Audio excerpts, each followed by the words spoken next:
Assalamu alaikum. Welcome back to Torikul English Academy. I hope you are fit and fine and you are practicing spoken English every single day. আমি আপনাকে দাঁড় করাচ্ছি, আমি আপনাকে থামতে বলছি।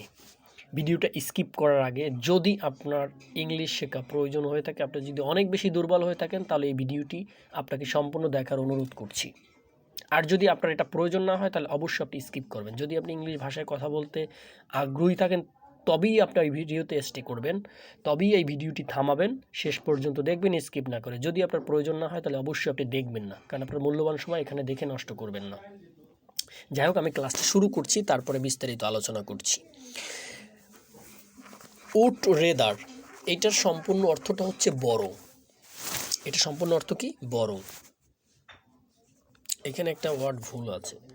আচ্ছা, যাই হোক, টাইপিং মিস্টেক হতে পারে, আপনারা এটা ক্ষমা সুন্দর দৃষ্টিতে দেখবেন। অনেক টাইপিং মিস্টেক থাকতে পারে, যেটা আমার চোখে পড়বে, অবশ্যই আমি সেটা আপনাকে করে দেবো। তার চেয়ে বরং আপনি একটু দেখে নেবেন, যাতে আপনার মানে ভুল না হয়। আমি তো সর্বোচ্চ চেষ্টা করতেছি যাতে ভুল না হয়, তারপরে ভুল হতে পারে। আমি তো মানুষ, আমার টাইপিং মিস্টেক হতে পারে, বহুত কিছু হতে পারে। ক্ষমা সুন্দর দৃষ্টিতে দেখবেন। চমৎকার এই ক্লাসটি আপনাকে ইংলিশ কথা বলতে অনেক বেশি মোটিভেট করবে এবং অনেক বেশি আগ্রহ জাগিয়ে দেবে। উড রেদার এর কথার অর্থ হচ্ছে বরং। দেখেন সেন্টেন্স কিভাবে মেক করবেন। উড রেদার থেকে I would rather die than beg. আমি বরং মরব তবু ভিক্ষা করব না। বিগ অর্থ ভিক্ষা করা, beg. I would rather die than beg, আমি বরং মরব তবু ভিক্ষা করব না। I would rather starve than beg, আমি বরং না খেয়ে থাকবো। স্টার্ভ দ্যান বিগ, আমি বরং না খেয়ে থাকবো তবু ভিক্ষা করব না। দ্যাটস, আপনি শুধু এই উড রেদার থেকে আপনি হাজার হাজার এই ধরনের সেন্টেন্স মেক করতে পারবেন। He would rather fail in the examination than copy, সে বরং পরীক্ষায় ফেল করবে তবু নকল করবে না। তাহলে আমরা কি বলছি? এই দেখেন, এখানে থার্ড পারসন নিচ্ছে। He would rather fail in the examination than copy, সে বরং পরীক্ষায় ফেল করবে তবু নকল করবে না। I would rather go on foot then go by your car, আমি বরং হেঁটে যাব তবু তোমার গাড়িতে যাব না।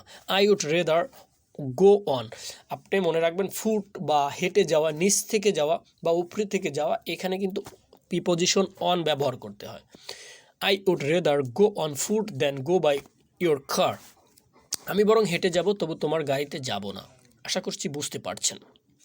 I would rather be a teacher then be a police officer, আমি বরং শিক্ষক হব তবে পুলিশ অফিসার হব না। আপনি যেটা হতে চান বা আপনি যা হতে চান সেটা বলে, যেটা হতে চান না সেটা বসিয়ে দেবেন, তাহলে আপনার সেন্টেন্স মেক হয়ে যাবে। বাট উড রেদার, এই বরং শব্দটা নিয়ে আসতে হবে।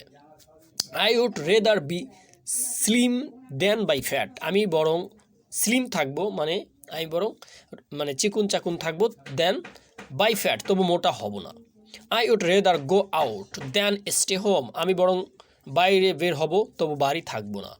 I would rather go out then stay home. I would rather go for shopping then playing, আমি বরং শপিংয়ে যাব তবু খেলা করব না বা খেলবো না। এখানে কিন্তু আপনি সেন্টেন্সকে অনেক বেশি লং করতে পারেন, বাট আমি আপনাকে বলছি, যদি আপনি বেসিক এবং প্রাইমারি লেভেলে হয়ে থাকেন, তাহলে অবশ্যই আপনাকে ছোট ছোট সেন্টেন্স মেক করতে হবে এবং lot of thousand of minute and second hour practice করতে হবে। বাট প্র্যাকটিস করতে কারোই ভালো লাগে না, একটা বিষয় বারবার করতে কারো ভালো লাগে না, কিন্তু আপনি যখন এটাকে মনোনিবেশন করবেন, নিজের ভিতরে যখন আগ্রহ সৃষ্টি করবেন, দেখবেন একটা সময় এটার প্রতি আপনার একটা ভালো লাগা ক্রিয়েট হবে, আর সেটা থেকে কিন্তু আপনার আগ্রহ সৃষ্টি হবে। সো আপনি লেগে থাকুন, ইনশাল্লাহ হবে। তবে আমি আপনাকে বলছি, আমাদের সাবকনসাস মাইন্ডের ভিতরে যতক্ষণ পর্যন্ত এই সেন্টেন্স, এই ওয়ার্ড, এই শব্দ বা এই বিষয়গুলো প্রবেশ না করবে, ততক্ষণ পর্যন্ত আপনাকে প্র্যাকটিস করতে হবে। সাবকনসাস মাইন্ড কি? এখন আপনি বলতে পারেন সাবকনসাস মাইন্ড আমাদের কিভাবে ক্রিয়েট করতে হবে? ভাই, একটা গবেষণায় দেখা গেছে 30 থেকে 35 বারের উপরে যখন আপনি একটা বিষয় বারবার আওড়াতে থাকবেন, বাংলা ভাষায় বলি আওড়াতে থাকবেন, মুখে বারবার বলতে থাকবেন, তখন কিন্তু আপনার একটা কনসাস মাইন্ড থেকে সাবকনসাস মাইন্ডের ভিতরে প্রবেশ করবে, তখন কিন্তু আপনি ওই বিষয়টি আর ভুলবেন না। সো এটা আমরা অনেকেই জানি না, হয়তো 2-1 বার পড়লে মনে হয় যেন অটোমেটিকলি ক্যাচ হবে। ভাই, অটোমেটিকলি কোনো কিছুই ক্যাচ হয় না। এটা নিয়ে অনেক আলোচনা আছে, আমি সেদিকে যেতে চাচ্ছি না। বাট এই আই উড রেদার, এর থেকে কিন্তু আপনি এভাবে কথা বলতে পারেন। স্পোকেনে প্রচুর ব্যবহার রয়েছে। I would rather die than beg, আমি বরং মরবো তবে ভিক্ষা করবো না। আই উড রেদার স্টার্ভ মানে হচ্ছে প্রচণ্ড রকমের ক্ষুধা, এটাকে কিন্তু আপনাকে যখন I would rather starve than beg, আমি বরং না খেয়ে থাকবো তবু ভিক্ষা করব না, তখন কিন্তু এই প্রচণ্ড ক্ষুধাটাকে নেগেটিভিটি অর্থকে এখানে দাঁড় করিয়ে দেবে। আশা করছি বুঝতে পারছেন। তারপরে যদি কোনো কিছু জানার থাকে অবশ্যই আমাকে প্রশ্ন করতে পারেন। ভিডিওটি কেমন হলো এবং আপনার এই ভিডিওটি কোনো উপকারে আসছে কিনা এবং আপনি এটা দেখতেছেন কিনা আমাকে জানাতে পারেন। সবাই ভালো থাকবেন, সুস্থ থাকবেন। হ্যাঁ, আর এটা আমি বলবো, আমাদের পেজটি ফলো করে রাখবেন। যদি আপনার প্রয়োজন হয়ে থাকে তাহলে আমাদের পিছনের ভিডিওগুলো আপনি ঘুরে দেখে আসতে পারেন, প্রচুর ভিডিও রয়েছে। আশা করছি আপনি যদি আমাদের সাথে থাকেন তাহলে আপনি স্পোকেনের একেবারে খুব সহজে শেখার যে কৌশলগুলো রয়েছে সেটি আমরা প্রতিদিনই আপলোড করছি। আমাদের সাথে থাকলেই আপনি অনেক কিছু জানতে পারবেন। সবাই ভালো থাকবেন, সুস্থ থাকবেন। আজকে এখানে শেষ করছি। আসসালামু আলাইকুম।